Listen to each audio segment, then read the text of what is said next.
अस्सलामुअलैकुम सेठ जी, प्रधान साहब। वालेकुम अस्सलाम रहमतुल्लाहि व बरकातुहू। कैसे हो सेठ जी? प्रधान साहब कैसे हो? सब खैरियत? जी सब खैरियत। बाद में डिटेल में बात करेंगे, अभी जरा एक मीटिंग में जाना है।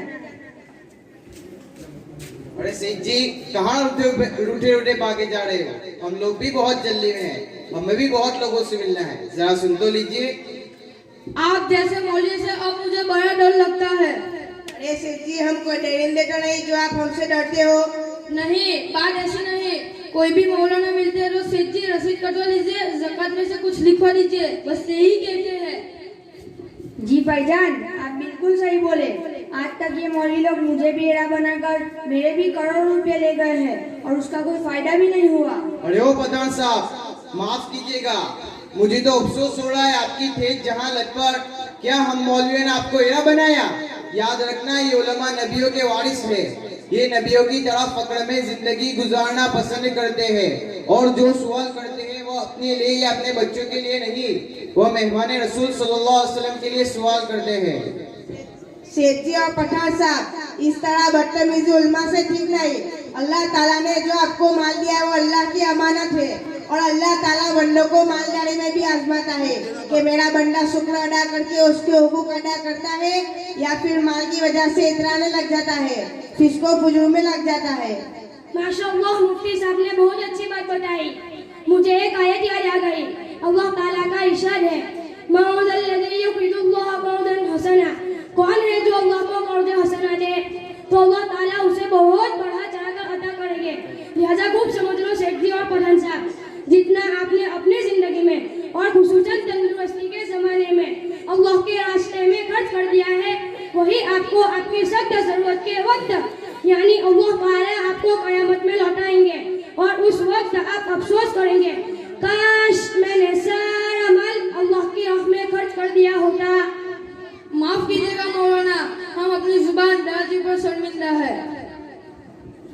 जी मौलाना माफ कीजिए, लेकिन मुझे एक बात समझ नहीं है कि ज़कात और सदका में क्या फर्क है। कोई ज़कात मांगता है तो कोई सदका। अरे उल्लू के पट्टे, तुझे इतना नहीं मालूम? सुन, ये जो मौलाना को हम बड़ी रकम देते हैं उसे ज़कात कहते हैं और जो मांगने वाले फकीर आते हैं और उनको जो 5-10 रुपए देते हैं उसे सदका कहते हैं। नहीं सेठ जी माफ कीजिए, आपको इस्लाम के बुनियादी अरकान ही नहीं मालूम। सुनिए, इस्लाम के 5 बुनियादी अरकान है, कलीमे शहादत, नमाज, रोजा, ज़कात, हज। ज़कात हर ऐसे शख्स पर फर्ज है जिसके पास निसाब के बराबर माल हो और शरीयत ने हर चीज में ज़कात का निसाब मुकर्रर करने का अलग अलग अंदाज है। सोने चांदी का निसाब अलग है, खेत की पैदावार में निसाब अलग है और जानवरों में निसाब मुतय्यन करने का अलग अलग अंदाज है। अच्छा सेठ जी आपका कारोबार क्या है? अरे काजी साहब कारोबार तो कोई खास नहीं। दुबई गोल्ड मार्केट में 2 बड़े शॉप है जिनमें 2 लाख का रोजाना का गल्ला है और यहाँ इंडिया में 120 एकड़ जमीन है। महीने में खा पी के सब लेवल हो जाता है और हमारे पठान जी के दुबई में 4 पेट्रोल पंप है और यहाँ इंडिया में मुंबई दिल्ली में कुछ होटलें है और इनकी भी रोजाना की 2 लाख की आमदनी है। माशाअल्लाह आप दोनों का तो बहुत अच्छा कारोबार, अल्लाह आपकी रोजी में और बरकत दे। माशाअल्लाह, तब क्या आपके ऊपर एक बड़ी रकम ज़कात में फर्ज होती है और अगर आप उसको अदा नहीं करते हो तो उस पर सख्त अज़ाब की वईद सुनाई गई है।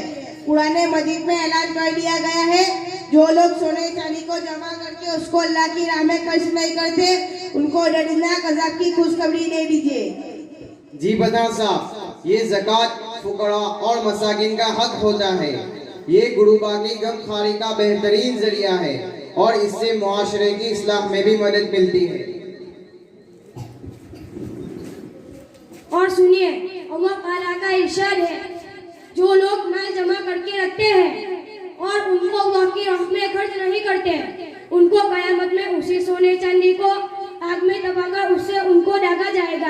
एक हदीस में हुजूर सल्लल्लाहु अलैहि वसल्लम ने इरशाद फरमाया, जिस माल की ज़कात नहीं दी गई, क़यामत में उसी माल को सांप की शक्ल दी जाएगी और उसे साहिबे माल पर मुसल्लत कर दिया जाएगा।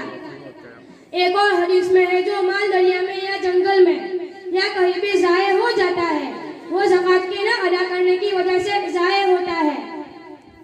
तौबा तौबा, आप लोग भी मेरे लिए दुआ करो, अल्लाह मुझे माफ़ करे। मैं बहुत शर्मिंदा हूँ और नियत करता हूँ कि अब से मुफ्ती साहब से हिसाब कराकर पूरी ज़कात अदा करूँगा और पिछले सालों की भी ज़कात अदा करूँगा इंशाअल्लाह। आप लोगों का बहुत बहुत शुक्रिया, ज़कात जैसे अहम फरीज़ से हमें बाखबर किया। माशाल्लाह, बहुत अच्छा। लेकिन बात में हमारा असल काम तो रह गया। अब कितने की रसीद बनाऊं सेठ जी? जी, हम दोनों की तरफ से 5-5 हजार की रसीद बना दीजिए। 5-5 हजार लिल्लाह में लिख लीजिए, क्योंकि ज़कात का तो अभी हिसाब बाकी है। जज़ाकुमुल्लाह, माफ कीजिएगा, हमने आपका बहुत वक्त ले लिया। आज इस बस्ती में मकतब का जलसा है, जिसमें मौलाना नजीर